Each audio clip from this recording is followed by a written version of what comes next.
राजस्थान के पूर्व मुख्यमंत्री अशोक गहलोत गुरुवार को उदयपुर पहुंचे, जहां मीडिया से बातचीत में उन्होंने राज्य की भाजपा सरकार पर जमकर निशाना साधा।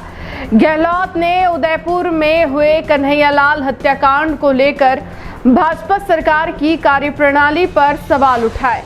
उन्होंने कहा कि जब यह जघन्य वारदात हुई थी तब कांग्रेस सरकार थी और हमने तत्काल गंभीरता दिखाते हुए आरोपियों को गिरफ्तार किया।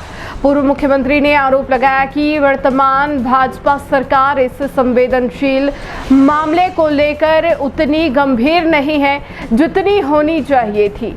यही कारण है कि आज भी पीड़ित परिवार न्याय की राह देख रहा है।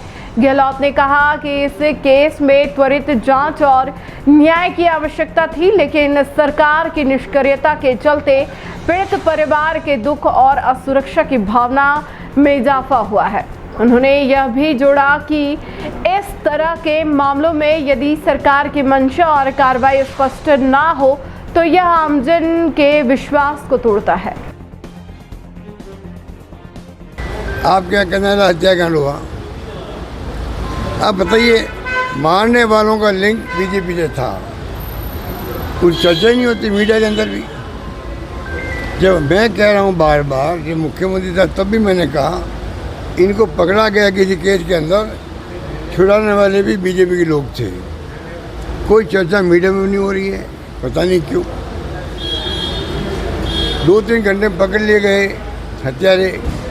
अगर वो नहीं पकड़े जाते तो क्या होता, कितना तनाव पैदा होता आपके उदयपुर के अंदर, राजस्थान के अंदर। पकड़े गए, पुलिस की बड़ी उपलब्धि थी।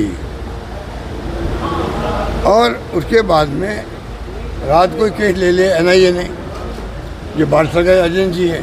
हमने ऐतराज़ नहीं किया क्योंकि हो सकता है इसमें कोई अंतर्राष्ट्रीय एंगल हो। हमने कुछ नहीं कहा उनको। अब मैं सोचता हूँ 3 साल हो गए हैं, अगर एसओजी के पास केस होता ही है, हो सकता है पीछे पड़ गए, अभी तक उनको सजा हो जाती, मेरा मानना है। कुछ नहीं हुआ। चुनाव में उनका फ़ायदा उठाया गया, झूठ बोला गया। हमने आज़ादी के बाद में पहला पैकेज किसी को दिया 50 लाख का, उसका नाम है कन्हैयालाल जी का परिवार। आज़ादी के बाद में 50 लाख का पैकेज कभी मिला ही नहीं होगा, पहली बार उनको दिया। एक अफवाह फैला दी गई, प्रधानमंत्री जी, उनके मंत्री कन्हैयालाल जी को 5 लाख दिए, मुसलमान को 50 लाख दे दिए, तो हिंदू मुसलमान कर दिया वहाँ पे भी। क्योंकि तरीका होता है झूठ बोलने का।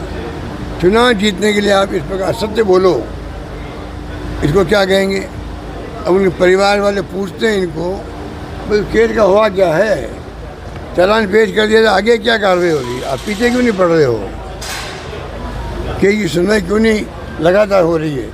ऐसे केसेस में तो सुनवाई लगातार भी हो सकती थी, सजा की घोषणा हो जाती, क्यों नहीं हो रही है। हम उनको पूछ रहे हैं। चुनाव में तो उनको फ़ायदा उठा लिया गलतफहमी पैदा करके। तो कई बातें कहने की हैं, इतने मैं कहना चाहूँगा कि तमाम क्वेश्चन जो है पूछने लायक है। तो आप अभी जो पंचायत उपचुनाव हुए हैं उसमें कांग्रेस को बहुत ज़्यादा सफलता